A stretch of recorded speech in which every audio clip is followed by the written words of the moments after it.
Let's do it. So let's get into our big stories today, and let's talk about the top story, which is still a fluid situation right now. Is she or is she not going to Taiwan?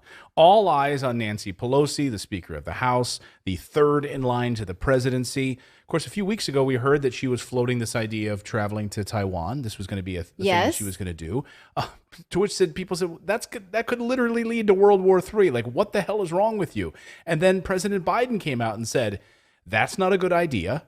The military says that's not a good idea. Why would you consider doing that? And so this afternoon, we've got conflicting stories right now because we're going to get to her itinerary, the official Nancy Pelosi itinerary in a minute.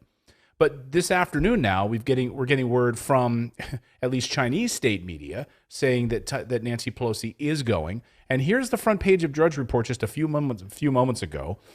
She's going, it says. China military warning, missile strike video, Taiwan. So here is, let me pull this up on my screen. If you want to take my laptop, if you're having trouble with the elements here. Also, officials in Taiwan have confirmed that they are expecting her. Now, that may be a less reliable source because obviously Taiwan wants this to happen, right? Because it's a legitimizing thing. Now, if you're not familiar with this conflict, the history is that the United States officially follows a one China policy. Taiwan, China considers part of their own country, part of their own territory. There is no Taiwanese president, according to China. There is no sovereign nation. But Taiwan does function independently, does have an elected leader. And the United States has, during the Biden administration, started to follow an ambiguous policy regarding Taiwan. And so anything that the United States does to further legitimize Taiwan as a sovereign nation upsets China, and China has said as much. Just last Thursday, President Biden had a call with the president of China who said people who play with fire must expect to perish from it. That's a paraphrase, but I don't think that's very unclear. Unclear? No, I mean it's pretty spot on. They've made this. So here's we fixed this. This is the front page of Drudge just moments ago. She's going. China military warning, missile strike video, Taiwan readies for conflict, right? This is what's happening right now. So she's going. But if you look at her official itinerary, there's no mention of it. In fact, let me read her. Pelosi to lead congressional delegation to Indo-Pacific region. This is her itinerary. And it says, let me read it here. It says, maybe you can read that. Visits to Singapore, Malaysia, South Korea, and Japan. Speaker Nancy Pelosi said in Singapore, Malaysia, South Korea, and Japan, our delegation will hold high-level meetings. So no mention of Taiwan in this itinerary. No, in fact, and some of the sort of priorities that she has said that she would be tackling while she was there included cross-strait relations, the Ukraine war, and climate change. And she already begun that with her trip to Singapore, which started over the weekend. Now, today is Monday. Tomorrow is Tuesday. We will know by tomorrow whether she goes or not, unless they can pull off doing it in secret, which I think in this day and age is not even a possibility. You know, people saying in our chat, they're like, well, no, she's not going. Well, okay, according to her itinerary, she's not, right? But then, but if you listen to the Washington Post and you listen to what Josh, he's such a war hawk, this guy. He's Josh Rogan. He's been calling for war with China for a long time. The Washington Post. Here he is confirming this, saying he's breaking this news. Nancy Pelosi is going. Listen to Josh Rogan, Washington Post reporter, saying he's confirmed that she's going. Listen. Right. Well, Jonathan, I'm going to break some news on your show right now. Diplomatic sources confirm she is set to go, and it will be on the early side of her trip within the next few days. She's also going to Tokyo and Seoul, but the current plan, and again, until she lands, you know, things could change, but that she's going. And the Biden administration and the military are making preparations to support that trip. And their several weeks long effort to convince her not to go has failed. And the Chinese government's bluster and threatening and has also failed to deter her. Now, we don't know what they're going to do. You know, they have a range of options to respond. Some of them could be provocative towards the United States. Some of them could be provocative towards Taiwan. Some of them could come after she leaves. So there's a lot of unknowns. But Basically, what happened was that the Biden administration took this secret trip and exposed it when President Biden on the tarmac confirmed it. And after that, Nancy Pelosi and her staff felt that they were backed into a corner and that they weren't about to back down. So now the trip is on. Okay, now, so it's on. The reason I say it's on. So it's on. And Financial Times? The Financial Times reported just within the last hour that she will go on Wednesday. We had been expecting her to go on Tuesday. Again, this is Monday. So it's just a waiting game at this point, but all signs point to her going. Yeah, and this is not just like a small thing, guys. I mean, this is a massive, massive thing. And, look, you see U.S. warships already in this area. The reports over the past 24 hours are concerning. We have U.S. warplanes in Taiwan already running drills. So here's some video of some U.S. warplanes already running in Taiwan. Take a look at this. This is, and by the way, these are people like posting this on from the warships, posting this online and putting this up. I mean, what do you think about that?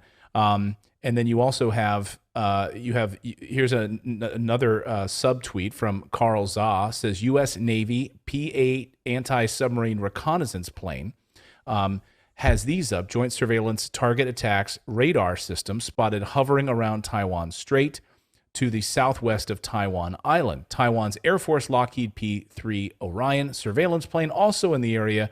Fireworks coming soon. And then he points out also warship positions. Yes. Currently forward deployed U.S. Navy amphibious assault ships and aircraft carrier nuclear propulsion group around Taiwan Island. So I guess even though the United States military said we do not like the idea of this, they're not sort of waiting.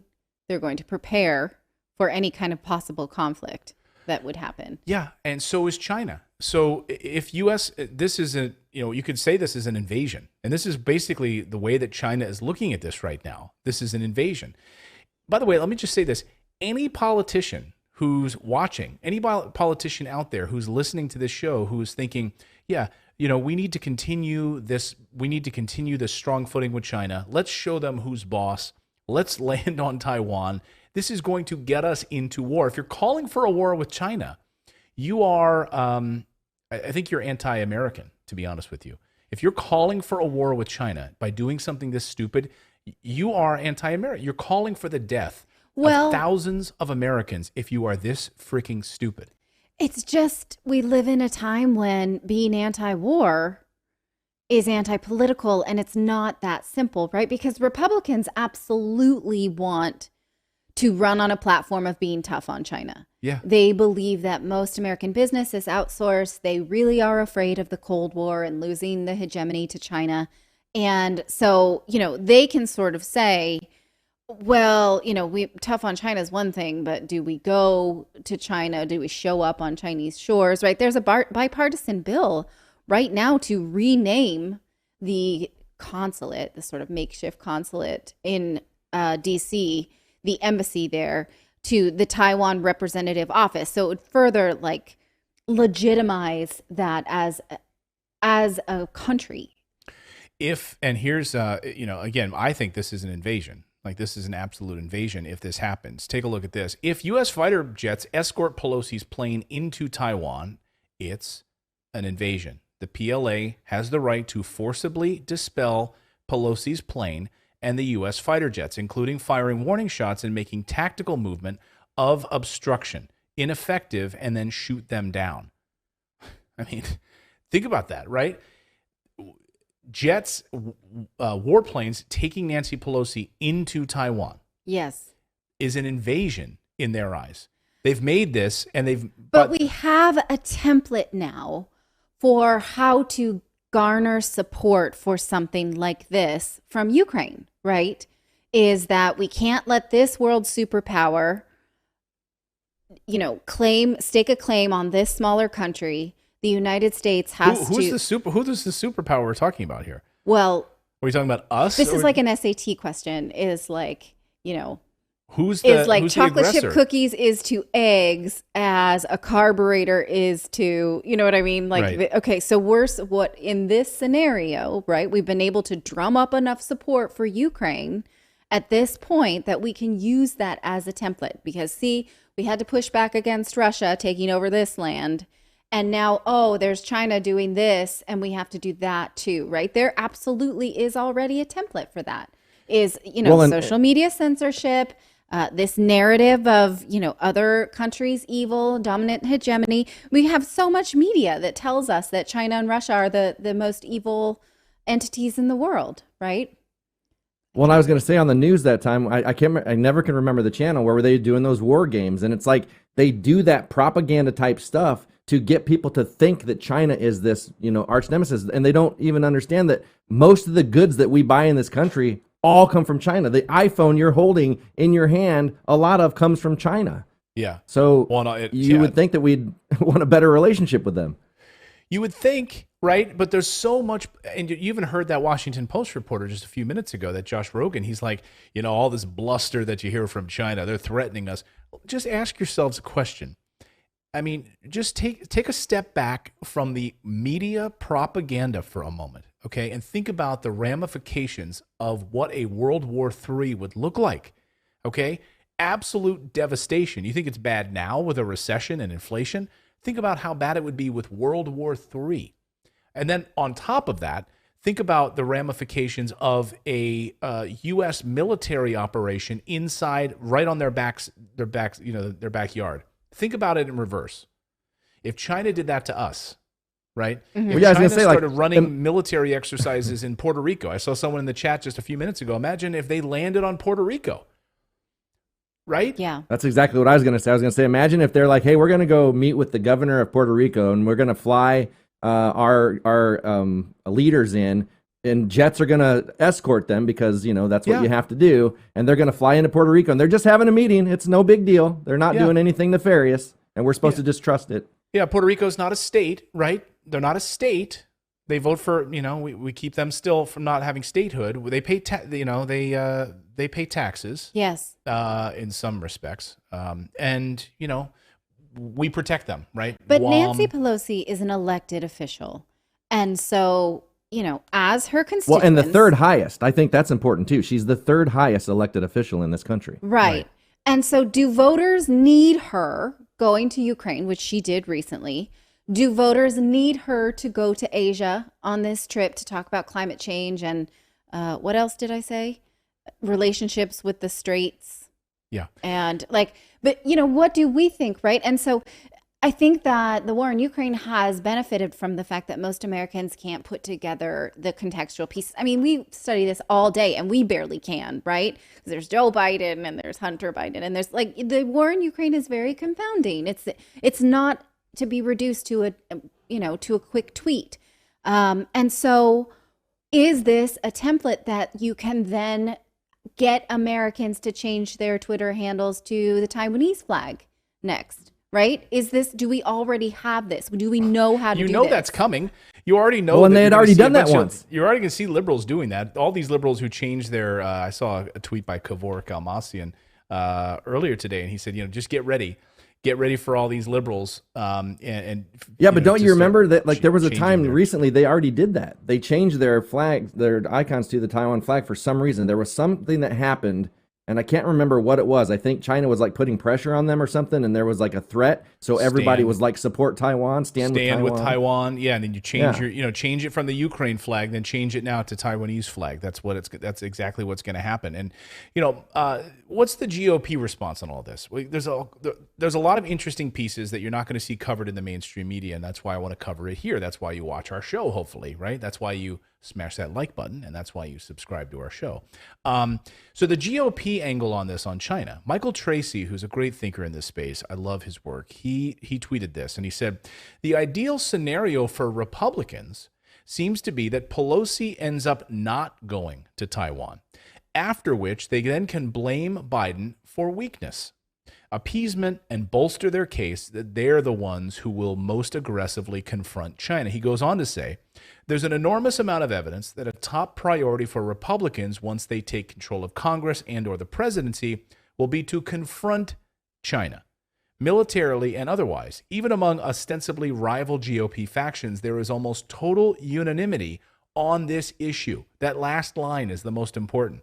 This is exactly where they come down on this.